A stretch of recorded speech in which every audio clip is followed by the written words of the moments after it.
Nung nakaraan nga ay umattend kami ng debut ng pinsan ni Kadjo sa Binangonan, Rizal. Ipapakita ko sa inyo yung mga konting kaganapan na nangyari ng araw na yon. So ano, let's G mga bebe! Bago nga kami umalis, ay sinundo nga muna namin si Aki sa school niya. Wala nga silang klase, program lang, kaya naisama namin si Ashiko. Tingnan nyo, tuwang-tuwa sa sounds.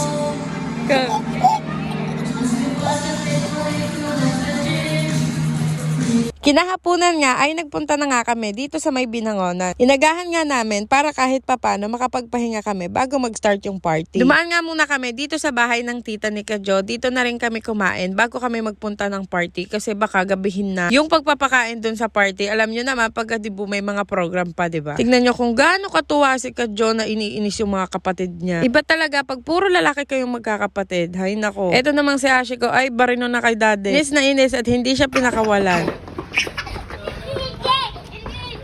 Umalis na nga kami dun sa pangalawang bahay na tinigilan namin para pumunta na dun sa party. Simple lang naman yung setup nila dito. Pero maganda pa rin kasi maaliwalas tsaka hindi mainit. Kala ko nga ay mabanas at magiging malagkit tayo for today's video. Hindi pala kasi malamig lalo na nung gabi. Habang di pa nga nag-i-start yung party, niyaya ko tong bunsong kapatid ni Kadjo na lumabas dito sa may tabing kalsada. Tignan nyo naman kasi napakasarap maglakad. Tapos sunset pa. Talagang sobrang ganda. Natanaw ko nga rin ng merong bridge dito sa may dulo kaya trinay din namin. Mukha lang siyang mababa pero pagka naglalakad ka na, nako, ang taas pala niya. Hangmangha talaga ako sa sunset tsaka sa sunrise palagi. Favorite time of the day talaga yung mga yan. Hindi ko nga rin binitawan si Ashiko nung naglalakad kami dito kasi napansin ko na malalaki yung awang nung railings nitong bridge kaya hawak ko lang siya hanggang sa makalagpas kami. At cute nga dito kasi dun sa kabilang side may mga street food pala. Talagang tambayan siya paghapon. After ilang minutes nga ay bumalik na rin kami dito kasi sa wakas at mag-i-start na yung party nila. Una nga tinawag yung family nung magdidibu. After that ay sunod na ngang tinawag yung debutant. Palaban nga yung debutant natin for today's video at naka-red dress siya. Di nga nagtagal at nag-start na rin yung kanilang 18-18. Ang unang ang 18 ay yung 18 gifts. After that ay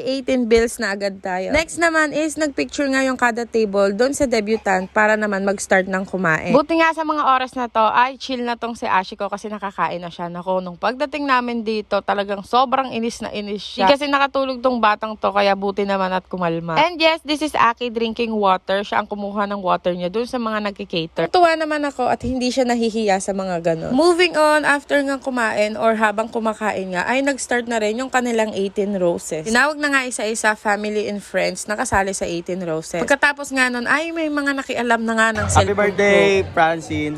Oy, birthday. Happy birthday. Birthday! Happy birthday. Sana masama sa vlog. Aba sige, baka magtampo pag hindi nasama.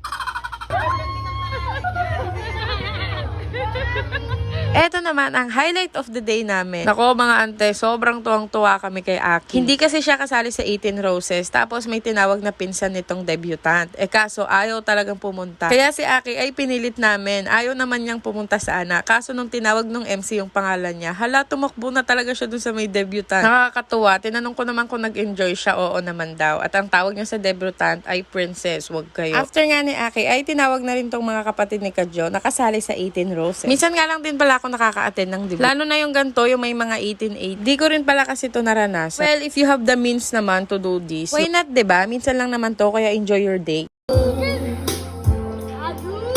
Itong ang debutant ay nag-last dance sa kanyang papa na nasa paradise na. Alam nyo ba na bumuhos ang luha dito sa buong lugar. Pinapanood lang naman namin siyang sumasayaw pero nung pumatak talaga yung luha niya, kahit sana ko tumingin may mga umiiyak. Kaya enjoy and cherish every moment talaga with your parents. Moving on nga ay tinawag na rin tong mga 18 shot. After that ay nagbigay na nga ng message tong kanyang mama. Uwi na kaya ng ibang magulang niya. Shoutout pala dito kay DJ Butroy. Talaga namang party-party ang every moment. Tignan nyo kami ni Ashiko. POV ng wag kang mag-bar mag-isa. Sama mo yung bebe mo. At syempre dahil tapos na nga ang program, party-party na nga yung mga Gen Z.